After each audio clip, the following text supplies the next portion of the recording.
that was incredible, Cathy. Like, what was the highlights for you, and what's it like seeing all your curation come together like that?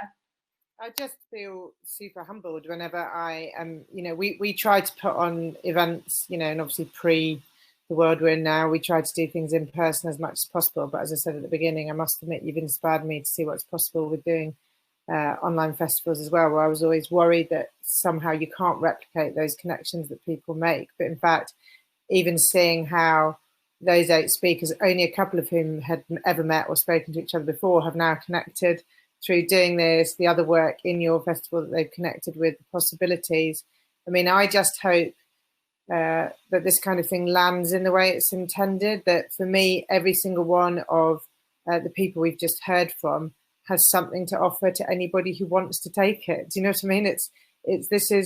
These are ideas that can be taken and reworked and repurposed, and you can ask these are some of the most generous and approachable people that I've ever met in terms of sharing their work or saying, come visit something, come and see what we do, come and talk to us. But I think it was what was coming out about how work like this that's so inspiring, I think, and so meaningful comes out of the listening that's happening. People who do understand how to do deep listening in communities, and that the projects and the work that they do comes out of that. It's not something conceived coldly somewhere else. It's not focus grouped off in a glass office somewhere. It's all from real conversations, real people, and it comes from really listening. And I just think that's and that's come through in this whole festival. And I think what this festival has done actually, Immy, is given a lot of us a chance to listen to conversations that we might not have known how to get a chance to listen to, and just to be able to listen, which is what a lot of us frankly should be doing, which is listening and not talking. This has been magical, I think. And it's nice, and just sort of seeing even Kim and Abby and Zakia in the chat just talking about how this thing of the Department of Dreaming Dictionary, wouldn't that be a beautiful thing for us to come out of this with? Yeah, absolutely. Well, I was going to say you too, Cathy. Like, thanks so much, and I will ask you to just share a bit more for those who joined late for about Atlas of the Future. And I'm going to just wrap that up to say, like, for me, I was just really inspired by people just being in the future. I was struck by how much even the most not most imaginative, but most open to like the future and reimagining or imagining anew, how much it still made a difference for me when Zakia or Abby or like anybody who's talked actually like physically made my mind go, and this is what happens. Because I think we're so used to like what we consume that just being able to see those projects play out was and be able to imagine them was incredible. And the other second reflection I was just going to say was, like seeing how people have got one step in creating tomorrow, like today, and in some ways like reforming or nudging the existing system to come on that journey, but where like that isn't all their labor isn't taken up on that, like they're busy trying to create tomorrow today and really show that. And I was really inspired by that. And I think that's where I just want to hand back to you, really, to say, like, so I've, like, a lot of people heard me say this at the beginning, but lots of people have come and gone and joined in the evening.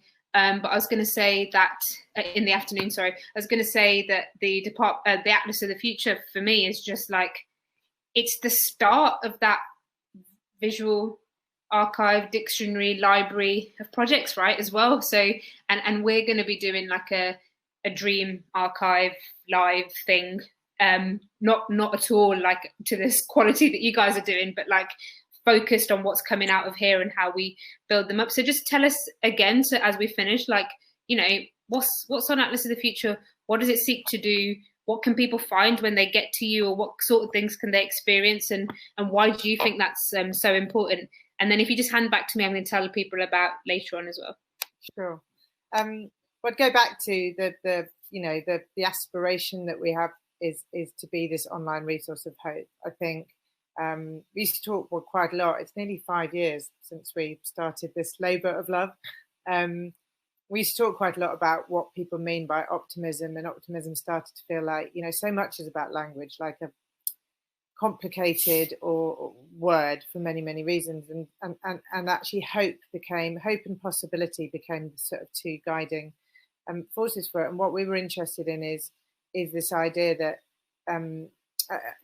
the tiny team that works in it, and we are a tiny team, it really is a labour of love, but all had backgrounds in media, but all felt that the way the media that we were accessing talked about anything to do with the future, and it's such a big word. What do we mean by the future?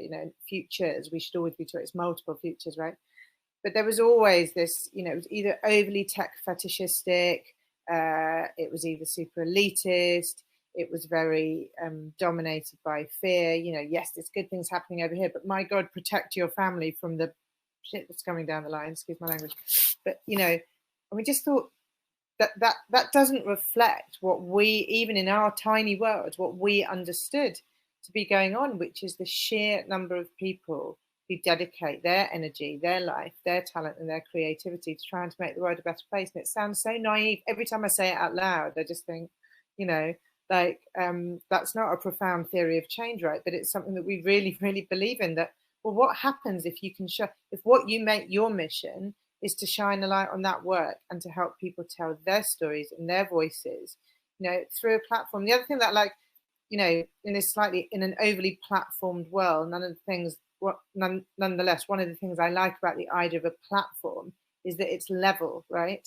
That you can, we took this great joy in putting up a project like the one I started with. One of the examples I showed earlier that people wouldn't have seen, but is a young man called Ishmael in Cameroon. He's basically kind of invented a recycling infrastructure for plastic waste because it didn't exist, and he was seeing his community being destroyed. He was able to combine that with the fact that fishermen in his community, and his dad had been a fisherman, didn't have fishing boats, and the only way they could get fishing boats is to chop down another tree. Those trees are the frontline defense against climate change.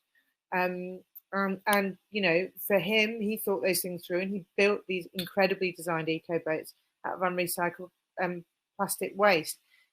What you can do on a platform is put that project that is sheer guts and courage and creativity and ingenuity from one person when he started out, and you can put that next to a really incredible, hugely scalable solution to clean energy that you want people to know about.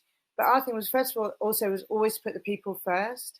We don't exist to explain the tech behind it in great detail if it's a clean energy project, because there are much better qualified people than us to do it. But we wanted to tell the story of the person. Like, why is somebody doing this? Who are they doing it with? And also, wherever possible, tell the story of the people. So if you look at the way when we were so excited to come across the work of Rhiannon and Evie, and we wanted to interview them, but in fact wanted to try to find a way, it's very hard in a 2D online format, to bring to life the idea of a collective. How do you interview a collective, or how do you talk about a collective? How do you write that sort of with them into existence? And so they then profiled a load of the collaborators that they work with. It was just a really amazing process. It's a project we'd love to take much further. Actually, it's one of our great challenges, is how do you tell the work of teams, not individuals, of collectives, not individuals, of whole communities? How do you tell the story of a whole community online, really, unless you're funded to make an amazing documentary over a period of years, which is a whole different thing. So that's kind of what we do. But really, we have very simple criteria for things that feature on the Atlas, which is anybody whose work is real. So we don't do pure ideas, concept stage things, but a project that is real, where somebody can explain the contribution that they're trying to make, right, to their community or society as a whole, where they have a long-term vision. So we tend not to focus on short-term interventions just because we're too small a team. That's it. And people can submit their own work, and we've, as I say, we've probably mapped about 1,000 projects around the world now. And it's and in the same way that for me, hearing these speakers is humbling. Every time, it's a total privilege to do work like that. It's just, how to be happy every day is to spend your day immersed in those stories of incredible people. I feel very lucky.